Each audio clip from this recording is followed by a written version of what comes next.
one more story tonight, and it is Indie News Network member The Dissident. Whoa. Woo. Our friend The What is he Dissident. now?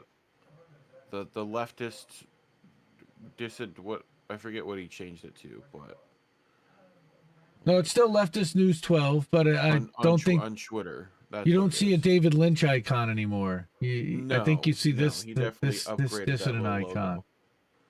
Yeah. and that was after some ribbing from us on that for sure.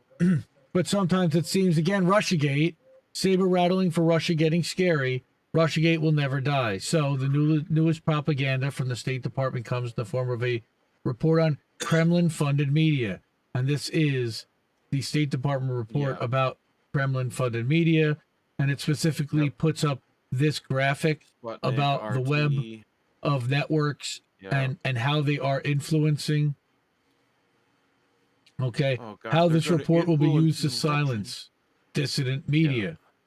All right, there's no doubt that some of RT's coverage is biased in favor of Russian government's positions, but tell me how that's any different. This report pretends that this is something unique to RT and not a phenomenon. Al Jazeera and the BBC, MSNBC, CNN, Fox News have clear bias. Okay, there's no doubt all media outlets have a bias in favor of their funders. But to pretend this is only true of RT and not a broader case is ridiculous. Right, RT America airs On Contact, hosted by Chris Hedges. On this show, Hedges has deep and important conversations with respected intellectuals.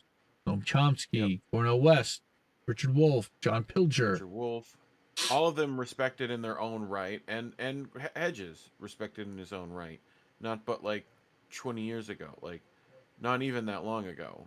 Right, Mike Papantonio and Tara Reid, all of the people in America that challenge imperialism, that question the narrative of the U.S. government, it seems that they end up hired by RT. Why is that? RT. Because no other mainstream U.S. corporate or UK network will allow them to spout to challenge the advertisers in the government on their airwaves.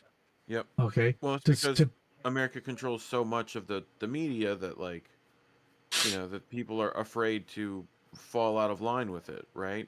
Us suffer its ire, So there you go. To put it simply, RT has given the platform on TV to people that have been frozen out of other media outlets for being too critical of Western imperialism and corporations.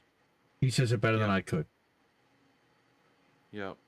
Okay. Big reason behind the State Department's attack is to censor these dissident voices.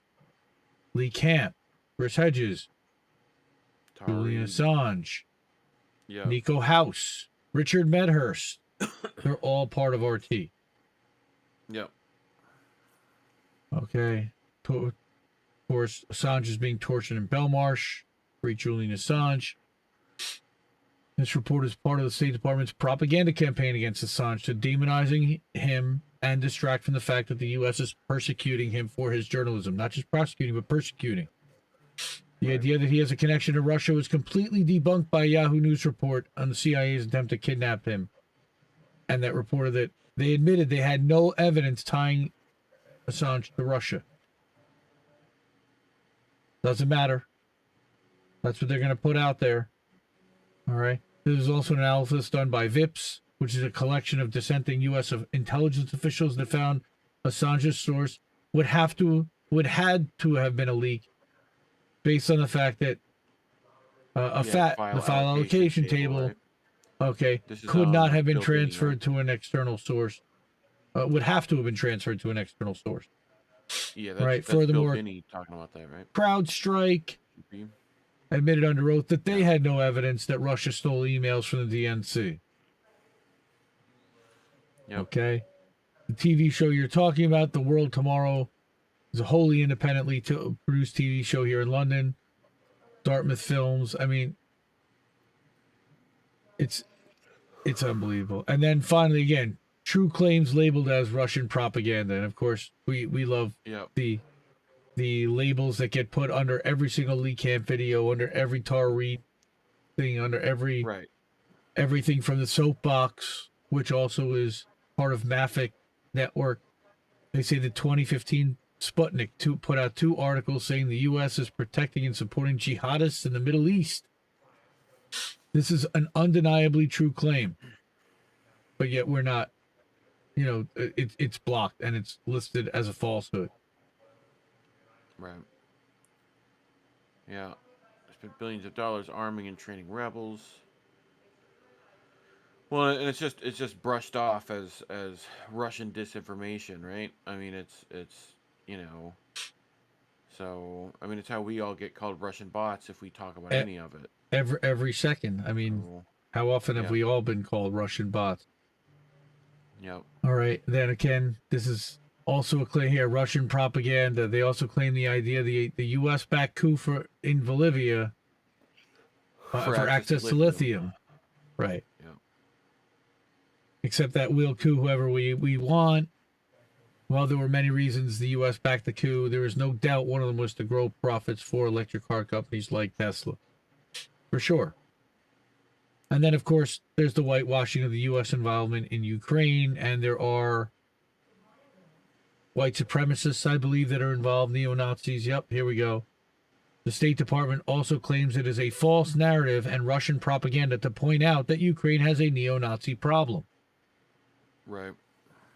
That Victoria Nuland, who came up in our last article with Aaron Mate, talking about that she thinks Yats is a guy who's got economic experience, governing experience. They're trying to install a Western-friendly puppet leader. Well, And then they're turning around whole, and accusing Russia of doing the exact same thing. right. I mean, it's the classic. Like, look, we influenced Russian elections multiple times. Like we practically had one of their national leaders getting drunk with Bill Clinton. Like we had that. Like that's what we were doing. They literally made a And movie Clinton out of was it called running, little Spinning right, Boris. Great movie, right, by the way. Have you never seen that movie with Jeff Goldblum and Anthony LaPaglia? right. Which is why like Hilarious. Putin, but they also essentially pushed Putin's opponent, right? Actively, they gave money to like literally the stuff they accuse Russia of doing, they did out in the open.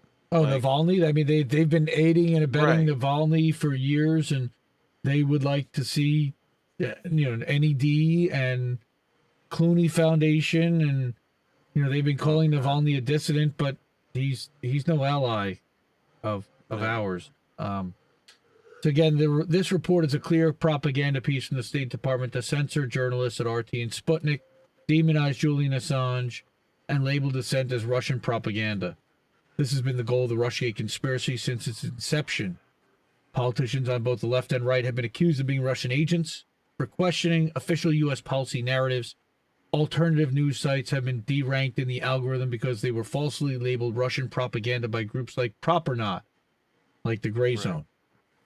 yeah, This new State Department report is re-emerging of that McCarthyite political climate that many hoped was gone for good. Hopefully this time all the left will see it for the propaganda it is. And I I have hope not so. really heard anybody making too much reference to it. My concern is that they're going to use a report like this just to try to shut down Yeah, RT America, Sputnik, etc. right. Which is only going to cause. I mean, honestly, I think it's partially. I know Tara's talked about this. That they're ramping up and escalating things with Russia and China, Mm-hmm. right? To get some response, right? It's essentially we're bullying them to get them to punch first. You know, like what all we need is economic sanctions and whatever for them to really be like that. Plus, like okay, you're gonna also censor their government's like only voice in your country, like you know, it's and that's to assume that that's what RT is, which it's not. Like uh, anyway, Yeah, yeah. I mean, again, they've got a variety of voices on there and opinions, and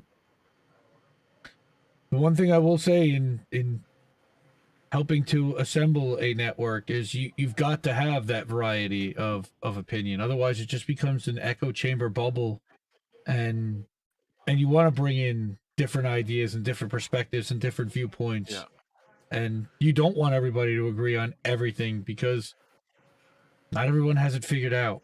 and there are better ways of doing things, and there are considerations that not everyone has to think about, and